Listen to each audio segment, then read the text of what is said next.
Hello friend, मैं adorable x wifey में आपका स्वागत है। अब तक आपने पढ़ा आज आदित्य ने जो किया था वह उसके नेचर के अपोजिट था, लेकिन वह सूर्य को जान से नहीं मारना चाहता था, इसलिए उसने आज उससे बात करने की सोची।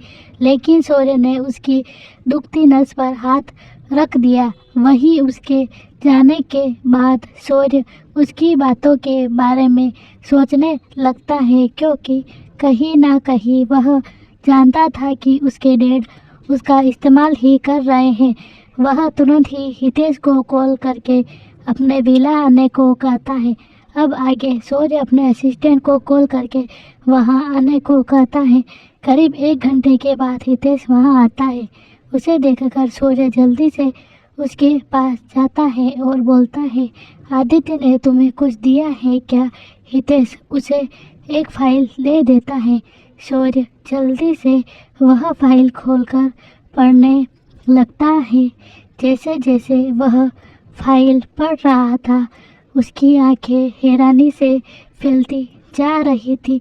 वह फाइल दूर फेंक कर कहता है, यह नहीं हो सकता, यह जरूर उस आदित्य की साजिश है।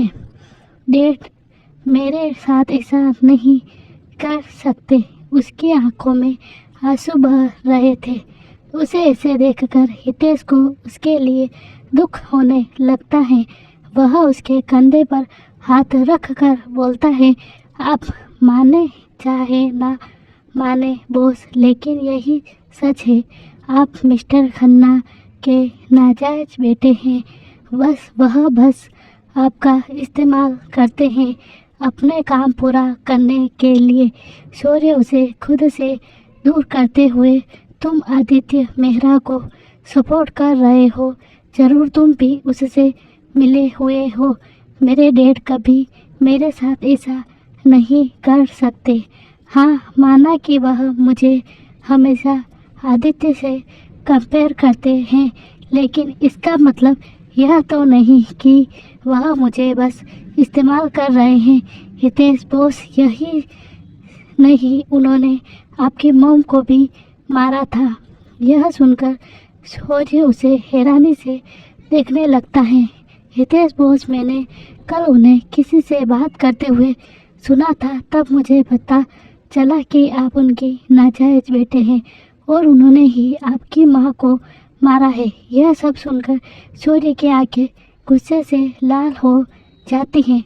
वह बोलता है, मिस्टर खन्ना को आज मेरे सभी सवालों के जवाब देने होंगे, और अगर यह सब सच हुआ तो उन्हें मुझसे कोई नहीं बचा सकता।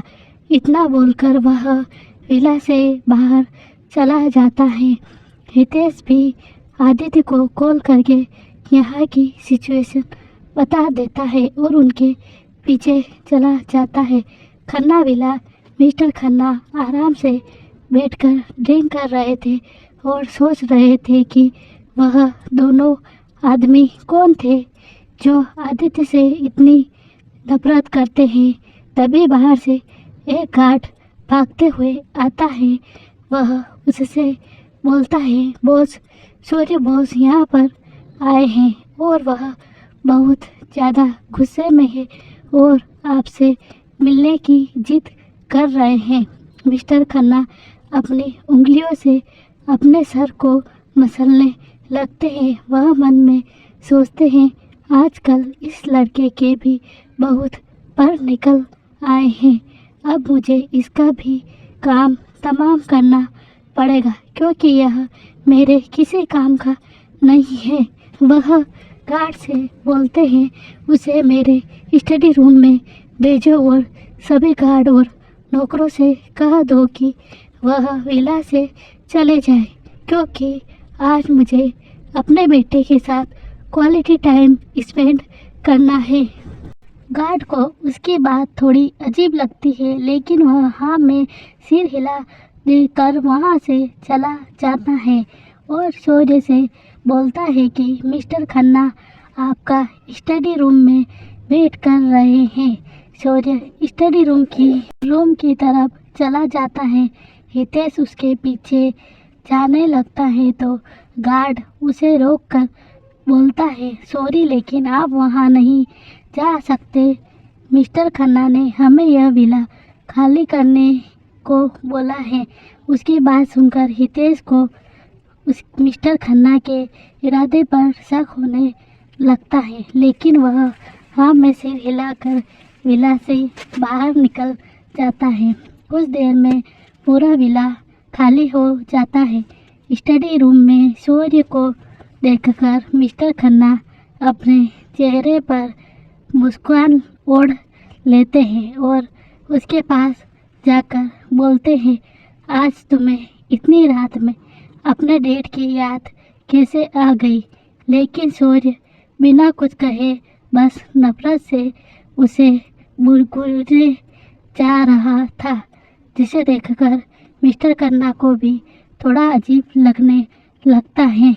वह उसके सर पर हाथ फेर कर बोलते हैं, क्या हुआ मेरे बच्चे, तुम थोड़ा परेशान लग रहे हो। सूर्य गुस्से से उन्हें धक्का दे देता है और चिल्लाते हुए बोलता है, आज आपको आपके नाजायज बेटे पर बहुत प्यार आ रहा है। यह प्यार तब कहाँ था जब आप मुझे मारने की प्लानिंग कर रहे थे।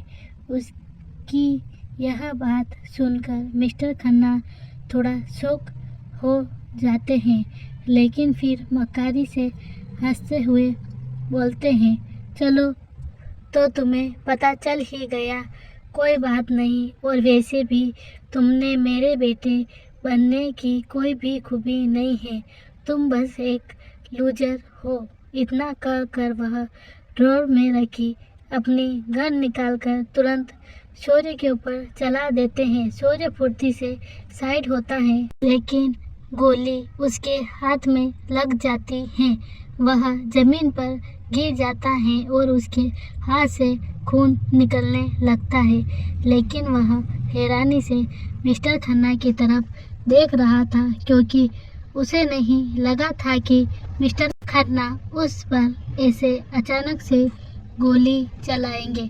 मिस्टर खन्ना अपने घुटनों के बल उसके पास बैठ जाते हैं और बोलते हैं, क्या हुआ, तुम्हें दर्द हो रहा है मेरे बच्चे?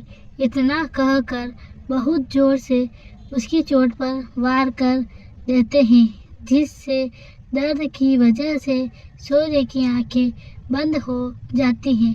मिस्टर खन्ना, मैं तो तुम्हें भी उसी दिन मार देता जिस दिन तुम्हारी माँ को मारा था, लेकिन फिर मैंने सोचा खून तो तुम मेरे ही हो सकता है फिर किसी दिन मेरे काम आओ, लेकिन तुमसे तो एक काम ही कायदे से नहीं हुआ और आज तुम्हें मरना होगा।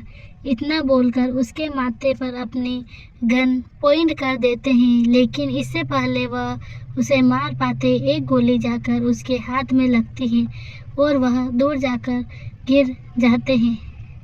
सूर्य का ध्यान गेट की तरफ जाता है तो सामने खड़े शख्स को देखकर शॉक हो जाता है और उसके मुंह से निकलता है, तुम? वही मिस्टर खन्ना भी आदित्य को वहां देखकर हैरान हो जाते हैं और उससे बोलते हैं, आप यहाँ क्या कर रहे हैं मिस्टर मेहरा? देखिए, आज यह लड़का अपने बाप को मारने की कोशिश कर रहा है, क्योंकि मैंने इससे कहा था कि यह आपसे उलझना बंद कर दे। आप इसे मार दीजिए ताकि यह आपके रास्ते में ना आए। उसकी बात सुनकर सूर्य हैरानी से उन्हें देखने लगता है। उसे यकीन नहीं हो रहा था कि वह इतने सालों से इस घटिया आदमी की वजह से आदित्य को गलत समझता था। आदित्य, सही कहा आपने, मुझे इससे अच्छा मौका नहीं मिलेगा। वह सूर्य की तरफ गन पॉइंट करता है, जिसे देखकर सूर्य की आंखें हैरानी से बड़ी हो जाती हैं। वह बोलता है, तुम मुझे क्यों मार रहे हो? तुम्हें तो सब कुछ पता है। लेकिन आदित्य उसे देखकर मुस्कुराने लगता है और मिस्टर खन्ना के पैर पर गोली चला देता है, जिससे उनकी चीख निकल जाती है और शौर्य हैरानी से आदित्य को देखने लगता है। तभी हितेश और नील रूम के अंदर आते हैं। आदित्य बाहर जाते हुए नील से बोलता है, इसको हॉस्पिटल में एडमिट करा देना और बिल लेने की ज़रूरत नहीं है और मिस्टर खन्ना को हमारे स्पेशल हॉस्पिटल में ले जाओ। इतना सुनकर मिस्टर खन्ना के चेहरे पर 12 बज जाती हैं, क्योंकि वह समझ गए थे कि अब उनके साथ क्या होने वाला है। वह डर और दर्द की वजह से बेहोश हो जाते हैं। हितेश और नील उन दोनों को अस्पताल में एडमिट करा देते हैं। आज के लिए इतना ही। आगे की स्टोरी पर जानने के लिए पढ़ते रहिए मेरी कहानी। धन्यवाद।